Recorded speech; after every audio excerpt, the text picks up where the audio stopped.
¿Realmente Javier Acosta pidió una eutanasia por una infección debida a un hongo?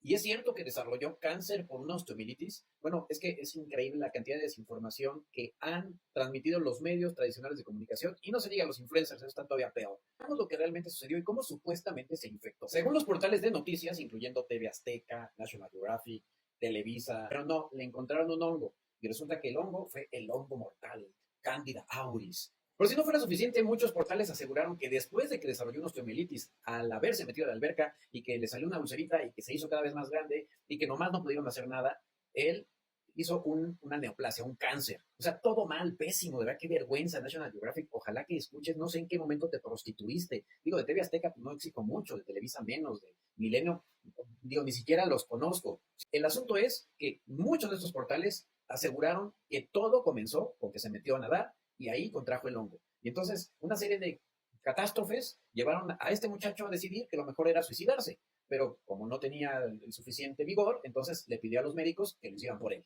Bueno, el asunto aquí es que para empezar, este joven ya tenía leucemia, ya tenía una neoplasia, un cáncer en la sangre. Y las personas con esta situación se encuentran en un estado de inmunocompromiso, sobre todo si ya recibió previamente algún tipo de quimioterapia. Desgraciadamente hay muchas de esas cosas que no se han podido pues transparentar, porque la inmensa mayoría fueron puras especulaciones, pero además él tenía factores de riesgo muy claros, un muchacho perforado de muchos lugares, multitatuado, lo que le conlleva a mayor riesgo de infecciones por inoculación, incluyendo las de aquellas bacterias u hongos que se encuentran en la piel, que dentro de todos está justamente el Candida auris. Es infrecuente que se encuentre en la piel, pero puede encontrarse incluso en el pabellón auricular. Algunos otros factores de riesgo a considerar que pueden llevar a la osteomielitis son, y sobre todo por hongos como este, es el haber sido consumidor de drogas, especialmente intravenosa. No estoy diciendo que sea su caso, simplemente para fines didácticos de esta situación es importante entender que además del factor de riesgo ya importante de la leucemia, que por sí misma afecta la inmunidad, también existe ese antecedente que puede ser una razón de que en una persona joven se suscite una osteomielitis por microorganismos que naturalmente no se esperaría.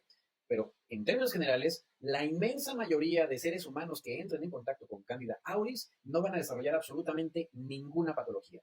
Los que llegan a tener complicaciones graves son aquellos que se encuentran en un estado grave de inmunocompromiso o que han recibido múltiples antibióticos y están cateterizados o que tienen un catéter venoso central, que están en la terapia intensiva y que han sido sometidos a tratamientos que disminuyen la respuesta inmunológica. Otra cosa también importante a aclarar es que Candida auris no es ningún hongo nuevo, no es una mutación extraordinaria ni consecuencia de la selección que nosotros hemos impuesto. Digo, pueden haber influido el abuso de los antibióticos, sí, pero Candida auris, el problema es que no se tenían los recursos moleculares, de biología molecular, para poder detectar con precisión las diferentes especies. Y anteriormente nada más se llamaban Candidas albicans y Candidas no albicans. Entonces era muy diferente y muy distinto el método que se empleaba para poder hacer esta tipificación, porque se empleaban, vaya, solamente cultivos. Ahora tenemos tecnologías muy avanzadas que nos permiten detectar con precisión variaciones enzimáticas o en el metabolismo e incluso susceptibilidad a antifúngicos.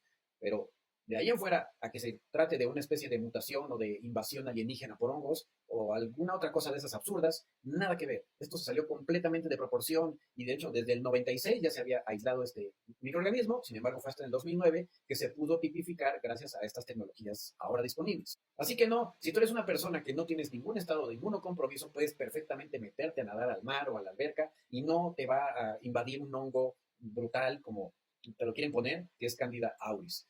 Y por supuesto, si tú eres una persona diabética descontrolada, si tienes cáncer o si tienes alguna otra situación de vulnerabilidad, pues sería muy torpe que tú te expusieras, ¿no? Entonces, en esas condiciones en particular, en efecto, que justamente este joven tenía esos riesgos. Ahora, ¿qué fue lo que lo llevó a que le dieran la eutanasia? Francamente, no, esto no tiene ni pies ni cabeza. Una osteomielitis crónica, neta, ¿cuánto tiempo realmente trataron de, valga la redundancia, darle un tratamiento suficientemente efectivo?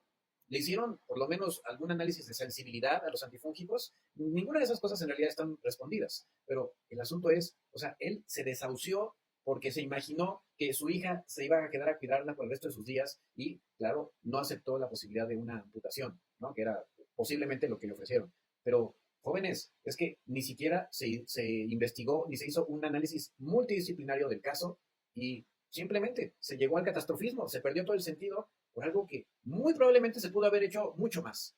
Pero en fin, el punto aquí es que qué asco, ¿verdad? Qué asco que estos medios de comunicación de verdad, en vez de informar, solamente generan conflicto, tragedia, puro amarillismo, sensacionalismo, como si no tuviéramos suficiente con el estúpido gobierno que nos cargamos ahora en México y en otros países, con la violencia y con tanta idiotez con la que uno tiene que lidiar. Encima, tenemos que lidiar con sus estupideces porque no quieren hacer ya ni siquiera su trabajo de forma adecuada. Y a ver, si ustedes, reporteras, reporteros, periodistas o quienes sean, no conocen de un tema, cállense la boca y permitan que los verdaderos expertos opinen sobre el mismo antes de generar pánico innecesario y este mar de desinformación que no le hace ningún bien a nadie. Bueno, tal vez a sus bolsillos, porque me imagino que eso es lo que buscan, ¿no? La mugrosa torta de jamón. Qué vergüenza.